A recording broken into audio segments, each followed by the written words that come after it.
ഇതൊരു ഗ്രാമത്തിന്റെ കഥയാണ്. കുട്ടികളെ നന്നായി ശ്രദ്ധിച്ച് കേൾക്കൂ. ഇവിടെ എല്ലാ കാര്യങ്ങളിലും ഒരു പാഠം അറിഞ്ഞിരിക്കുകയാണ്. ഓരോ ചെറിയ ചെറിയ അറിവുകളോട് കൂടി. ഒരു മാന്ത്രിക ഫാൻ ഉണ്ടായിരുന്നു. അത് ചെയ്തു അത്ഭുതങ്ങൾ. ആവശ്യം വരുമ്പോൾ തരും സന്തോഷം. പിന്നെ അത്യാഗ്രഹം കാണിച്ചാൽ ആകെ പ്രശ്നമാകും. കേൾക്കുന്നവർക്ക് അത് കിട്ടും. പിന്നെ ഇതാണ് ആ രഹസ്യം. നല്ല ചിന്തകളും സത്യവും കൊണ്ട് മാറുകയാണ് ഓരോ ദിവസവും. രവിശങ്കർ തന്റെ വീട്ടിന് പുറത്ത് കസേരയിൽ വളരെ സമാധാനമായി ഇരിക്കുകയായിരുന്നു. അപ്പോഴാണ് അദ്ദേഹത്തിന്റെ ജോലിക്കാരൻ വിമൽ അവിടേക്ക് ഓടി വന്നത്. രവിശങ്കർ ചേട്ടാ, നിങ്ങൾ മോശം പോയി, നിങ്ങളെ പറ്റിച്ചു. അത് കേട്ടതും രവിശങ്കറിന്റെ മുഖം ദേഷ്യത്തിൽ ചുവന്നുപോയി. ചേട്ടാ, എന്തിനാ നീ രാവിലെ വന്ന് അവസരമായിട്ട് സംസാരിക്കുന്നു? എന്താ പറ്റിയത്? വിമൽ ചിരിച്ചു. രവിശങ്കർ ചേട്ടാ, ഈ ഗ്രാമത്തില് 10 ഏക്കർ സ്ഥലത്ത് നിങ്ങളുടെ നെല്ല് വിതച്ചിട്ടുണ്ടല്ലേ, അതെല്ലാം കത്തി ചാമ്പലായി പോയി. രവിശങ്കർ ഞെട്ടിപ്പോയി. നീ എന്താ പിച്ചുപയും പറയുന്നു? എന്റെ കൃഷി എങ്ങനെയാണ് കത്തി ചാമ്പലായത്? രവിശങ്കർ ചേട്ടാ, നമ്മളുടെ ഗ്രാമം കാടിന്റെ നടുവിലാണ് ഉള്ളത്. നിങ്ങൾക്ക് ഓർമ്മ ഉണ്ടല്ലേ? വെയിൽ അധികമായിട്ടുള്ളത് കാരണം ചില ദിവസങ്ങൾ മുൻപ് കാട്ടില് തീ കത്തിപ്പിടിച്ചു. ആ സമയത്ത് നിങ്ങൾ സന്തോഷിച്ചല്ലേ? അപ്പോൾ ഞാൻ നിങ്ങളുടെ അടുത്ത് പറഞ്ഞു, എങ്ങനെയെങ്കിലും ഈ കാര്യത്തിന് ഗവൺമെന്റിന്റെ അടുത്ത് പറയൂ, തീനെ അണയ്ക്കണമെന്ന് പറഞ്ഞു. അപ്പോൾ നിങ്ങൾ പറഞ്ഞു, കാട് നിന്റെ പേരിലാണ് ഉള്ളത് എന്ന് എന്നെ വഴക്ക് പറഞ്ഞു. അപ്പോൾ ഞാൻ നിങ്ങളുടെ അടുത്ത് പറഞ്ഞു, ഒരു പക്ഷേ ആ തീ ഗ്രാമത്തിലേക്ക് വന്നാൽ എല്ലാ കാര്യങ്ങളും വീണായി പോകുമെന്ന് പറഞ്ഞു. ഇത് കേട്ടതും രവിശങ്കർ ആകെ പേടിച്ചുപോയി. എന്റെ ദൈവമേ, എന്ന് വെച്ചാൽ ആ തീ ഗ്രാമത്തിലേക്ക് വന്നിട്ടുണ്ടോ? എന്ന് വെച്ചാൽ ഇതിന്റെ അർത്ഥം ആ തീ എന്റെ വീട്ടിലേക്കും കത്താൻ അവകാശമുണ്ടോ? വിമൽ തല അനക്കി. ഇല്ല രവിശങ്കർ ചേട്ടാ, ആ തീ ഇന്നലെ രാത്രി തന്നെ നിങ്ങളുടെ പാടത്തിലേക്ക് പോയി. നിങ്ങളുടെ വിളച്ചിലെല്ലാം കത്തി ചാമ്പലായി പോയി. പിന്നെ പെട്ടെന്ന് ആ തീ അണഞ്ഞു പോയി. ഇങ്ങനെ പറഞ്ഞിട്ട് വിമൽ ചിരിക്കാൻ തുടങ്ങി.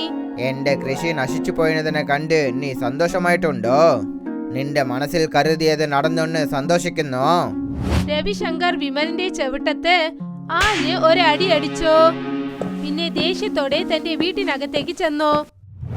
കൗസല്യ, നിലവിളിക്കുന്നത് കേൾക്കുന്നോ ഇല്ലേ? എന്തു പറ്റി ചേട്ടാ? എന്തു പറ്റിയോ? നമുക്ക് എത്ര വലിയ നഷ്ടം ഉണ്ടായെന്ന് അറിയില്ലേ? രവിശങ്കർ നടന്ന കാര്യങ്ങളൊക്കെ കൗസല്യയോട് പറഞ്ഞു. കൗസല്യ തലയിൽ കൈവച്ചുകൊണ്ടിരുന്നു. അയ്യോ ദൈവമേ, ഇനി എന്തൊക്കെ സംഭവിക്കുമോ എന്തോ. ഞങ്ങൾ ആ കൃഷിക്ക് വേണ്ടി ഒരുപാട് കാശ് ചെലവാക്കിയതല്ലേ. നിങ്ങൾ ആ വിളവൊക്കെ വിറ്റ് ഈ ഗ്രാമത്തിലെ മുഴുവൻ മണ്ണും വാങ്ങിച്ചെടുക്കാമെന്ന് കരുതി. പക്ഷെ നിങ്ങളുടെ സ്വപ്നം നിറവേറാതെ പോയല്ലോ. രവിശങ്കർ അങ്ങനെ ഇരുന്നു. അതെ, നമ്മളുടെ സ്വപ്നം നിറവേറാതെ പോയി. നമ്മളുടെ കൃഷി കത്തിപ്പോയതിന് കാരണം നമ്മളുടെ മൊത്ത ബിസിനസ്സിലും ഇതിന്റെ ബാധിപ്പ് ഉണ്ടാവും. രവിശങ്കർ വളരെ വിഷമത്തോടെ ആ വീട്ടിലെ ഒരു റൂമിൽ മിണ്ടാതെ ചെന്നിരുന്നു. അടുത്ത ദിവസം കൗസല്യ രവിശങ്കറിന്റെ അടുത്തേക്ക് വന്നു. ഇങ്ങനെ മുഖം വലിപ്പിച്ചുകൊണ്ടിരിക്കുന്നതുകൊണ്ട് എന്ത് സംഭവിക്കാനാ? സംഭവിച്ചതൊക്കെ സംഭവിച്ചു കഴിഞ്ഞു. രവിശങ്കർ വളരെ ദേഷ്യത്തോടെ തന്റെ ഭാര്യയെ നോക്കി. ആവശ്യമില്ലാതെ പറയല്ലേ. എനിക്ക് എത്ര വലിയ നഷ്ടം ഏർപ്പെട്ടിട്ടുണ്ട്. പക്ഷെ നീ എന്താന്ന് വെച്ചാൽ ഒന്നും നടക്കില്ലാന്ന് തോന്നുന്നു. ഈ നഷ്ടത്തിന് എങ്ങനെ ശരി ചെയ്യണമെന്ന് ഞാൻ ആലോചിച്ചു കൊണ്ടിരിക്കുന്നു.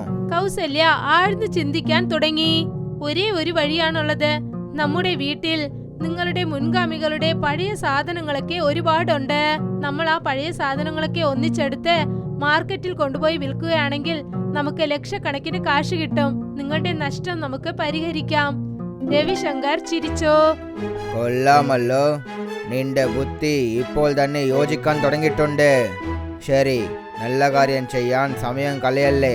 രവിശങ്കർ തന്റെ ഭാര്യ കൗസല്യയോടൊപ്പം വീട്ടിനകത്തുള്ള പഴയ സാധനങ്ങൾ തേടാൻ തുടങ്ങി. അങ്ങനെ തേടി തേടി അവർ അങ്ങനെയുള്ള ഒരു മുറിയുടെ അടുത്തേക്ക് ചെന്നു. അത് ഒരുപാട് വർഷങ്ങളായി മൂടപ്പെട്ടിരുന്നതാണ്. രണ്ടുപേരും ആ മുറിയുടെ അകത്തേക്ക് കയറിയതും എനിക്കെന്തോ ഇതിനകത്ത് വളരെ അസ്വസ്ഥത തോന്നുന്നു. രവിശങ്കർ മുകളിലോട്ട് നോക്കി. സീലിംഗിൽ ഒരു ഫാൻ ഉണ്ടായിരുന്നു. ഇതിനെ ഓൺ ചെയ്ത് നോക്കാം, ഒരു പക്ഷേ ഓടിയാൽ നല്ലതല്ലേ?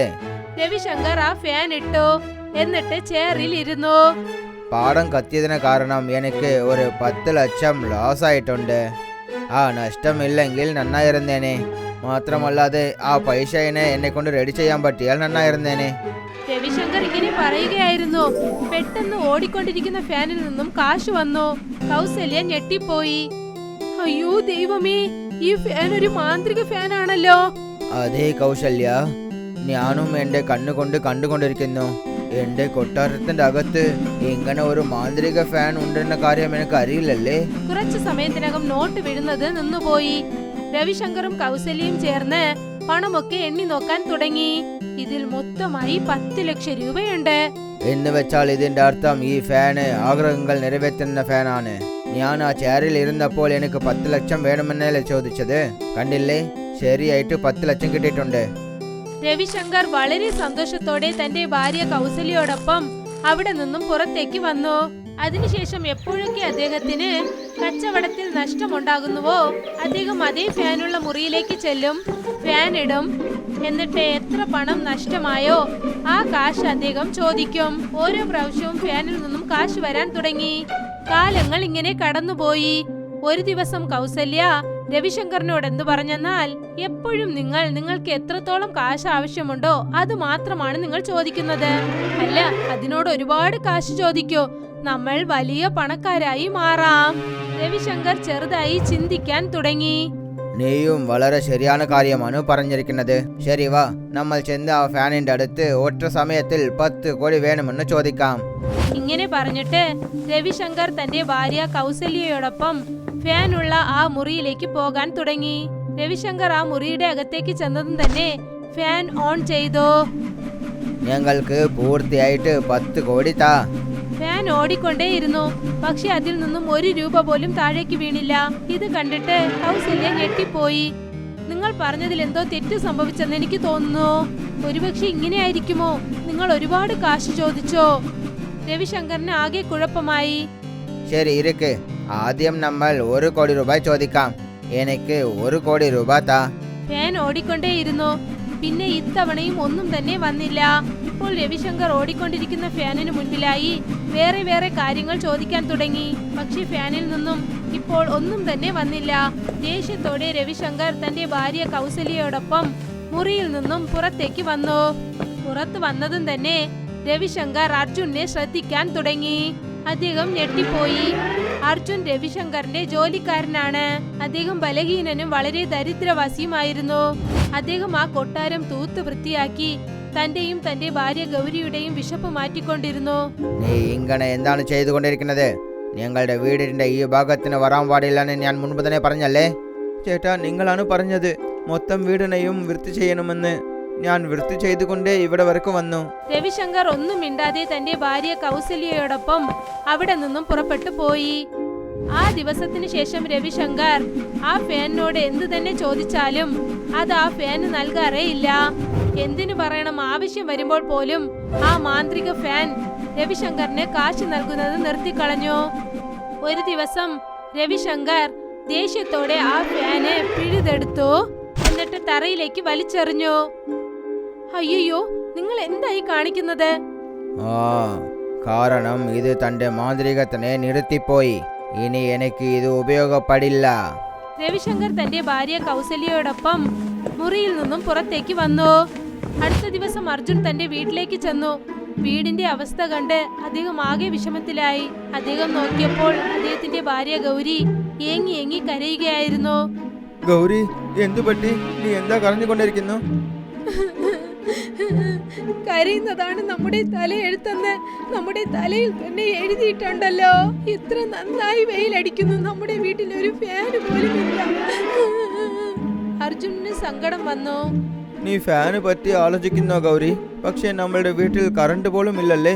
നമ്മളുടെ ഭക്ഷണത്തിനെ നമ്മൾ കഷ്ടപ്പെട്ടാണ് ഏർപ്പാട് ചെയ്യുന്നു.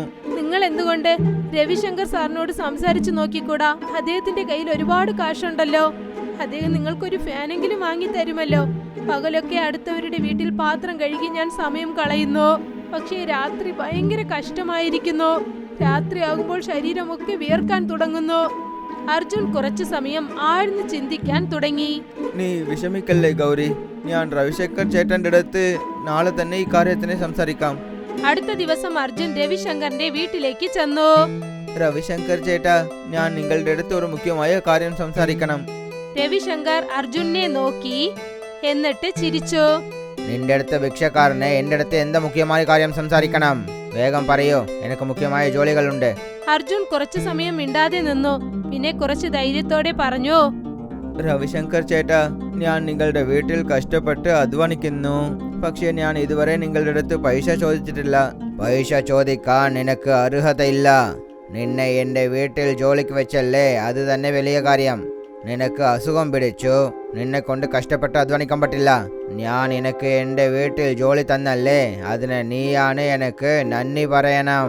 പിന്നെ എൻ്റെ വീട്ടിൽ ബാക്കിയുള്ള ഭക്ഷണത്തിന് ഞാൻ നിനക്ക് തരുന്നു. അതുകൊണ്ടാണ് നീയും നിന്റെ ഭാര്യയും ജീവനോടുള്ളത്. രവിശങ്കർ ചേട്ടാ, നിങ്ങൾക്ക് നന്നായിട്ട് അറിയും, ഗ്രാമത്തിൽ ഇപ്രാവശ്യം വെയിൽ അധികമായിട്ടുണ്ട്. നിങ്ങൾ എനിക്ക് കുറച്ച് കാശ് തരൂ. ഞാൻ മാർക്കറ്റിൽ നിന്നും എനിക്ക് വേണ്ടി ഒരു ഫാൻ വാങ്ങിച്ചോളാം. എന്റെ ഭാര്യനെ കൊണ്ട് വെയിലത്ത് ഇരിക്കാൻ പറ്റില്ല. ഇത് കേട്ടതും രവിശങ്കറിന് വല്ലാതെ ദേഷ്യം വന്നു. ഫാൻ വാങ്ങിക്കാൻ പൈസ വേണമോ? ചേടാ, നിനക്ക് അറിയുമോ ഇല്ലയേ, ഫാൻ വെറുതെ ചുറ്റില്ല, അത് ഓടാനായിട്ട് കറണ്ട് വേണം. ആ കറണ്ടിന് ബില്ലും കട്ടണം. നിന്റെ അടുത്ത് അത്ര കാശുണ്ടോ? നിന്നെ കൊണ്ട് കറണ്ട് ബില്ല് കട്ടാൻ പറ്റുമോ? അർജുൻ കുറച്ചു സമയം തല കുനിച്ചു നിന്നു. ഞാൻ എന്തെങ്കിലും ചെയ്തു കൊള്ളുന്നു ചേട്ടാ. രവിശങ്കർ പതുക്കെ ചിരിക്കാൻ തുടങ്ങി. എന്നാ ശരി, എന്റെ കൂടെ വാ. നിനക്ക് തീർച്ചയായിട്ടും ഓർമ്മയിരിക്കില്ല, ഞാൻ നിനക്ക് ഒരു ഫാൻ തരുന്നു, വാ. രവിശങ്കർ അർജുനെ ആ മുറിയിലേക്ക് കൂട്ടിക്കൊണ്ടുപോയി. അവിടെയാണ് അദ്ദേഹം ആ ഫാന് വലിച്ചെറിഞ്ഞത്. ഈ ഫാൻ നിനക്ക് ഉപയോഗപ്പെട്ടാൽ ഇതിനെ എടുത്തുകൊണ്ട് നിന്റെ വീട്ടിലേക്ക് പോയിക്കോ. ഇങ്ങനെ പറഞ്ഞിട്ട് രവിശങ്കർ അവിടെ നിന്നും പോയി. അർജുൻ ആ ഫാൻ എടുത്തുകൊണ്ട് തന്റെ വീട്ടിലേക്ക് വന്നു. പിന്നെ കരഞ്ഞുകൊണ്ട് നടന്ന കാര്യങ്ങളൊക്കെ തന്റെ ഭാര്യയോട് അദ്ദേഹം പറഞ്ഞു. ഗൗരിയും കരയാൻ തുടങ്ങി. നിങ്ങൾക്ക് ആരോഗ്യം മാത്രം ഉണ്ടായിരുന്നുവെങ്കിൽ ആ രവിശങ്കർ പറയുന്നതൊക്കെ നിങ്ങൾ ഇങ്ങനെ സഹിക്കേണ്ടതില്ലായിരുന്നു. എനിക്ക് അസുഖം പിടിച്ചിട്ടില്ലെങ്കിൽ എന്നെ കൊണ്ട് കഷ്ടപ്പെട്ട് അധ്വാനിക്കാൻ പറ്റിയാൽ ഞാൻ തീർച്ചയായിട്ടും ആ രവിശങ്കറിന്റെ വീട്ടിൽ ജോലി ചെയ്യാൻ പാടില്ല. പക്ഷെ ഇനിയിപ്പോൾ നിങ്ങൾ എന്ത് ചെയ്യും? ഈ ഫാനും ഓർക്കാവില്ല. നീ വിഷമിക്കല്ലേ, ഞാൻ ഇതിനെ ഒരു നല്ല ഇലക്ട്രീഷ്യന്റെ അടുത്ത് കാണിച്ചിട്ട് വരാം. അർജുൻ ആ ഫാൻ എടുത്തുകൊണ്ട് ഇലക്ട്രീഷ്യനെ കാണാനായി ചെന്നു. ഇതിനെ ശരി ചെയ്തു തരൂ, പക്ഷെ നിങ്ങൾക്ക് തരാനായിട്ട് എന്റെ അടുത്ത് പൈസയില്ല. ഇലക്ട്രീഷ്യന് അർജുനെ അറിയാമായിരുന്നു. എനിക്ക് പൈസ ആവശ്യമില്ല ചേട്ടാ, വൈകിട്ട് വന്ന് നിങ്ങളുടെ ഫാൻ എടുത്തോളൂ. അർജുൻ ഒന്നും മിണ്ടാതെ വീട്ടിലേക്ക് തിരികെ വന്നു. വൈകുന്നേരം അധികം തിരികെ ചെന്നപ്പോൾ ഇതാ പിടിച്ചോ. ആരോ ഇതിനെ താഴെ വേഗത്തിൽ വലിച്ചെറിഞ്ഞെന്ന് തോന്നുന്നു, അതുകൊണ്ടാണ് ഇതിന്റെ റെക്കകൾ വളഞ്ഞിരുന്നു. ഞാൻ എല്ലാവറ്റിനും സരി ചെയ്തു. അർജുൻ ആ ഫാന് വാങ്ങിയിട്ട് വീട്ടിലേക്ക് വന്നു. ആ ഫാന് കണ്ടതും ഗൗരി കുറെ സമയം ഒരുപാട് സന്തോഷിച്ചു. എന്നിട്ട് വിഷമിക്കാൻ തുടങ്ങി. പക്ഷെ ഇതെങ്ങനെയാണ് പ്രവർത്തിപ്പിക്കുന്നത്? നമ്മുടെ വീട്ടിൽ കറണ്ട് ഇല്ലല്ലോ. ഞാൻ അടുത്തുള്ള വീട്ടിൽ കറണ്ട് ചോദിച്ചു നോക്കാം. അർജുൻ തൊട്ടടുത്ത വീട്ടിലുള്ള ഗംഗ അമ്മയെ കാണാനായി ചെന്നു. ഗംഗ അമ്മേ, നിങ്ങൾ എനിക്ക് കുറച്ച് കറണ്ട് കടനായിട്ട് തരുന്നോ? അർജുൻ, കറണ്ട് ആരും കടനായി തരില്ല മോനെ, പക്ഷെ ഞാൻ തരാം. അതിനു പകരം പാതി കറണ്ട് ബില്ല് നീ എനിക്ക് കെട്ടാൻ തരണം. അർജുൻ ശരിക്കും ചിന്തിക്കാൻ തുടങ്ങി. ഗംഗ അമ്മേ, എനിക്ക് ഒരു 2 ദിവസങ്ങൾ കറണ്ട് തരൂ. ഫാൻ കാട്ടിൽ ഉറങ്ങണമെന്ന് എന്റെ ഭാര്യ ഒരുപാട് വിചാരിക്കുന്നു. ഗംഗാമ്മയുടെ മനസ്സിൽ അലിവ് തോന്നി. ശരി മോനെ. അർജുൻ ഒയർ വലിച്ചുകൊണ്ട് തന്റെ വീട് വരെ കൊണ്ടുവന്നു. എന്നിട്ട് ആ ഫാന് സീലിംഗിൽ തൂക്കിയിട്ടു. ഫാൻ ഓടാൻ തുടങ്ങിയതും തന്നെ ഭയങ്കരമായ വെയിലത്ത് തണുത്ത കാറ്റ് വീശാൻ തുടങ്ങി. വിയർത്ത് നനഞ്ഞ ഗൗരിയുടെ തലമുടി ഉണങ്ങാൻ തുടങ്ങി. അവൾ നന്നായി ശ്വസിക്കാൻ തുടങ്ങി. ഏത് ശരീരമാണോ വെയിൽ കൊണ്ട് പൊള്ളിക്കൊണ്ടിരുന്നത്, അതേ ശരീരം നല്ല തണുത്ത കാറ്റ് അനുഭവിക്കാൻ തുടങ്ങി. ഗൗരിയും അർജുനും ആ ഫാനിന് താഴെ ഇരുന്നു. നമ്മുടെ കയ്യിൽ കാശ് മാത്രം ഉണ്ടായിരുന്നെങ്കിൽ മാസം മുഴുവൻ ഈ ഫാന് നമുക്ക് ഓടിക്കാമായിരുന്നു. മാസം മുഴുവനും ഓടണമെങ്കിൽ തീർച്ചയായിട്ടും കറണ്ട് ബില്ല് 2000 രൂപ വരും. ഗൗരി മുകളിൽ ചുറ്റിക്കൊണ്ടിരിക്കുന്ന ഫാനിനെ നോക്കി. ഒരുപക്ഷെ നമ്മുടെ കയ്യിൽ 2000 രൂപ ഉണ്ടായിരുന്നെങ്കിൽ. പെട്ടെന്ന് ഫാനിൽ നിന്നും 100 രൂപ നോട്ട് താഴെ വീഴാൻ തുടങ്ങി. എന്റെ ദൈവമേ, ഇത് എന്ത് അത്ഭുതമാണ്! ഫാനിൽ നിന്നും കാശ് വരുന്നു ചേട്ടാ. കുറച്ചു സമയത്തിനകം പണം വീഴുന്നത് നിന്നുപോയി. അർജുൻ പണം എണ്ണി നോക്കി. ഇതിൽ മുഴുവനായിട്ട് 2000 ഉണ്ട്. എനിക്ക് തോന്നുന്നു ഈ ഫാന് നമ്മുടെ ആവശ്യങ്ങളൊക്കെ നിറവേറ്റുന്ന മാന്ത്രിക ഫാനാണെന്ന്. നിങ്ങൾ ഈ പണം കൊണ്ടുപോയി ഗംഗമ്മയുടെ കയ്യിൽ കൊടുക്കൂ, എന്നാൽ നമുക്ക് 1 മാസത്തേക്കുള്ള കറണ്ട് ലഭിക്കും. അർജുൻ വളരെ സന്തോഷത്തോടെ ഗംഗമ്മയുടെ വീട്ടിലേക്ക് ചെന്നു. ഇപ്പോൾ നിങ്ങളെ കൊണ്ട് എനിക്ക് മാസം മുഴുവനും കറണ്ട് തരാൻ പറ്റുമല്ലേ? ഗംഗ അമ്മ ആ കാശ് വാങ്ങി. ഇനി മാസം മുഴുവൻ എന്റെ വീട്ടിലുള്ള കറണ്ട് നീയും ഉപയോഗിച്ചോളൂ. അർജുൻ വളരെ സന്തോഷത്തോടെ തിരികെ വന്നു. ഒരു ദിവസം അർജുനും ഗൗരിയും ഫാനിന് താഴെ ഇരിക്കുകയായിരുന്നു. നിങ്ങളുടെ ശരീരം ശരിയാക്കുന്ന അളവിന് ഈ ഫാന് കാശ് തന്നാൽ നന്നായിരിക്കും. എനിക്ക് വൈദ്യം ചെയ്യാനായിട്ട് 10,000 ആവുമെന്ന് ഡോക്ടർ പറഞ്ഞു. അപ്പോഴാണ് ഫാനിൽ നിന്നും വീണ്ടും കാശ് വിടാൻ തുടങ്ങിയത്. രണ്ടുപേരും കാശ് എണ്ണി നോക്കി. അതിൽ 10,000 രൂപയുണ്ടായിരുന്നു. മനസ്സിലായിട്ടുണ്ട്. നമ്മൾക്ക് എത്രത്തോളം ആവശ്യമുണ്ടോ അത്ര പൈസ ഈ ഫാൻ തരുമെന്ന് തോന്നുന്നു. പക്ഷെ നമ്മൾ വളരെ ശ്രദ്ധയോടെ ഇരിക്കണം. ഈ മാന്ത്രിക ഫാൻ ഉള്ളത് കൊണ്ട് നമുക്ക് അത്യാഗ്രഹം വരാൻ പാടില്ല. ആദ്യം നിങ്ങൾക്ക് ചികിത്സ ചെയ്യാം.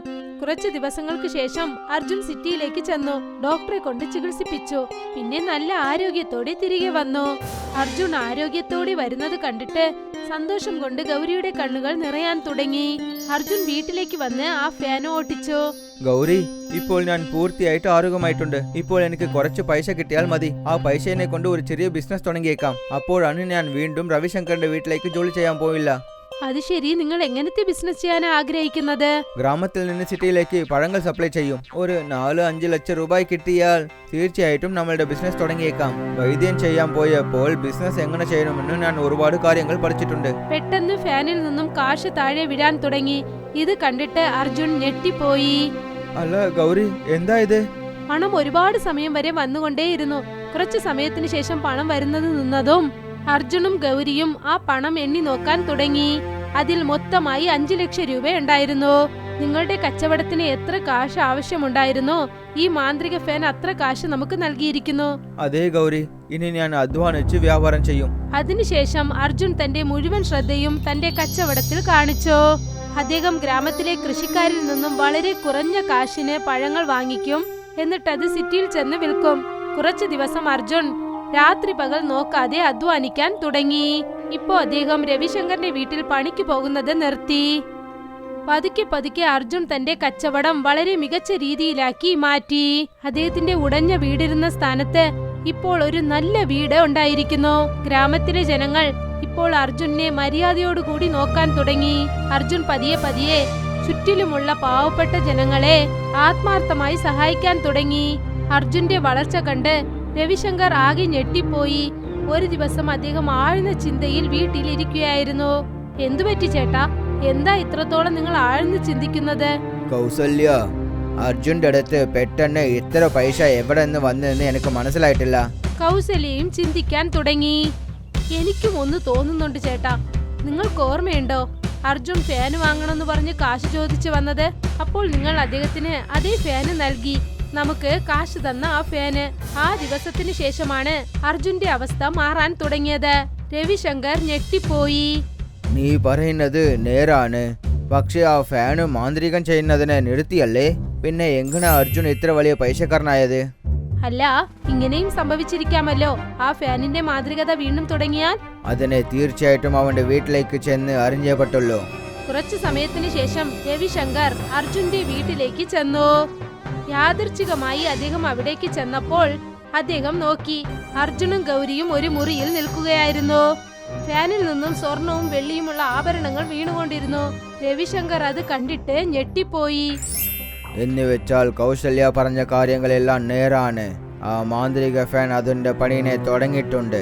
അർജുനും ഗൗരിക്കും ഇക്കാര്യം അറിയില്ല. അതായത് രവിശങ്കർ പുറത്തുനിന്ന് ഇതൊക്കെ കണ്ടുകൊണ്ടിരിക്കുകയാണെന്നുള്ളത്. കുറച്ചു സമയത്തിന് ശേഷം അവർ ആഭരണങ്ങളൊക്കെ ഒന്നിച്ചു കൂട്ടി. രാംദയാൽ കൊച്ചച്ഛന്റെ മകൾക്ക് കല്യാണം നിശ്ചയിച്ചിരിക്കാണ്.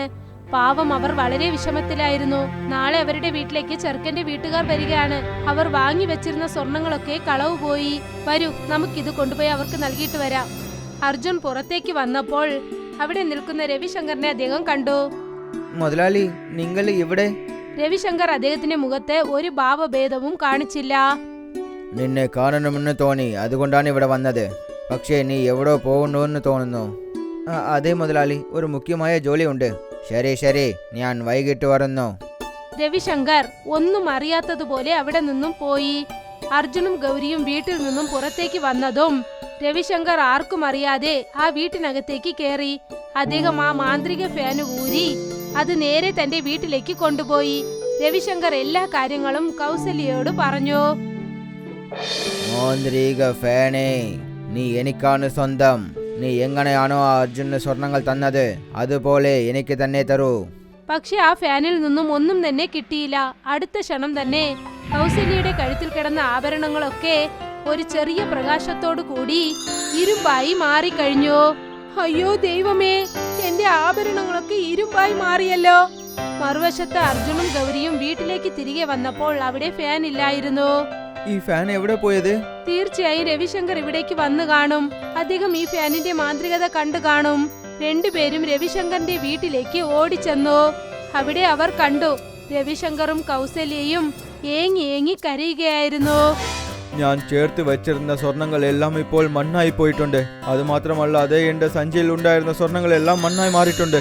രവിശങ്കർ അർജുനെ നോക്കി എന്തു പറഞ്ഞെന്നാൽ, ഈ മാന്ത്രിക ഫാൻ നീ ചോദിച്ച എല്ലാവറ്റിനെയും നിനക്ക് തന്നു. പക്ഷേ ഞാൻ ഒരുപാട് കാര്യങ്ങൾ ചോദിച്ചപ്പോൾ അത് എന്റെ സെൽവങ്ങൾ എല്ലാവറ്റിനെയും മണ്ണായിട്ട് മാറ്റിയിട്ടുണ്ട്. പെട്ടെന്ന് ഫാനിൽ നിന്നും വർണ്ണം നിറഞ്ഞ പ്രകാശം വന്നു. ഒരു മനുഷ്യൻ അതിൽ പ്രത്യക്ഷപ്പെട്ടു. ചേട്ടാ, നിങ്ങൾ എന്റെ മുത്തശ്ശനല്ലേ? ഞാൻ നിങ്ങളെ ഇതിനു മുൻപ് ഫോട്ടോയിൽ മാത്രമാണ് കണ്ടുള്ളത്. അതെ, ഞാൻ എൻ്റെ കാലത്തിൽ ജമീന്ദാറായിട്ടുണ്ട്. ഞാൻ ആൾക്കാരനെ ഒരുപാട് വിഷമിച്ചിട്ടുണ്ട്. ഒരു ദിവസം ഈ ഫാൻ എൻ്റെ മേലിൽ കൊണ്ട് ഞാൻ മരണിച്ചു പോയി. അതിനുശേഷം എൻ്റെ ആത്മ ഇതിൽ തന്നെ ഉണ്ടായിരുന്നു. വയസ്സായ മുത്തച്ഛന്റെ ശബ്ദം കേൾക്കാൻ തുടങ്ങി. ആവശ്യമുള്ളവർക്ക് സഹായം ചെയ്താലേ എനിക്ക് മുക്തി കിട്ടും. നിനക്ക് ആവശ്യമുള്ളപ്പോൾ ഞാൻ നിന്നെ സഹായിച്ചു. പക്ഷേ നീ അത്യാഗ്രഹം കാണിച്ചപ്പോൾ ഞാൻ നിന്നെ സഹായിച്ചിട്ടില്ല. അദ്ദേഹം അർജുനെ നോക്കി. അർജുൻ എപ്പോഴും അത്യാഗ്രഹം കാണിച്ചിട്ടില്ല. അവനക്ക് ആവശ്യമുള്ളത് മാത്രമാണ് അവൻ ചോദിച്ചത്. പൈസ കിട്ടിയതിന് ശേഷമോ അവൻ എല്ലാവരെയും സഹായിച്ചു. അവനെ കൊണ്ടാണ് എൻ്റെ ആത്മയ്ക്ക് ശാന്തി കിട്ടിയത്. രവിശങ്കർ കരയാൻ തുടങ്ങി. ഞാൻ ഇങ്ങനെ ചെയ്തു പോയേ. ഒരു കാര്യം ചെയ്താൽ നിന്റെ കുറ്റങ്ങൾ കുറയും. എപ്പോഴും അത്യാഗ്രഹം കാണിച്ചല്ലേ. പിന്നെ അർജുനെ പോലെ മക്കൾക്ക് സഹായം ചെയ്യണം. ഞാൻ വാക്ക് തരുന്നു. രവിശങ്കർ വാക്ക് നൽകിയതും തന്നെ പെട്ടിയിൽ മണ്ണായി മാറിയിരുന്ന സ്വർണങ്ങൾ വീണ്ടും സ്വർണമായി മാറി. ഇരുമ്പായി മാറിയ കൗസല്യയുടെ സ്വർണങ്ങൾ വീണ്ടും സ്വർണമായി മാറി. പിന്നെ വർണ്ണ നിറത്തിലുള്ള പ്രകാശത്തോടു കൂടി ആ വയസ്സായ ആളുടെ ആത്മാവ് മോക്ഷം പ്രാപിച്ചു. രവിശങ്കറും കൗസല്യയും അർജുനോടും ഗൗരിയോടും മാപ്പ് ചോദിച്ചു. അർജുനും ഗൗരിയും ചിരിച്ചുകൊണ്ട് അവിടെ നിന്നും തിരികെ പോയി.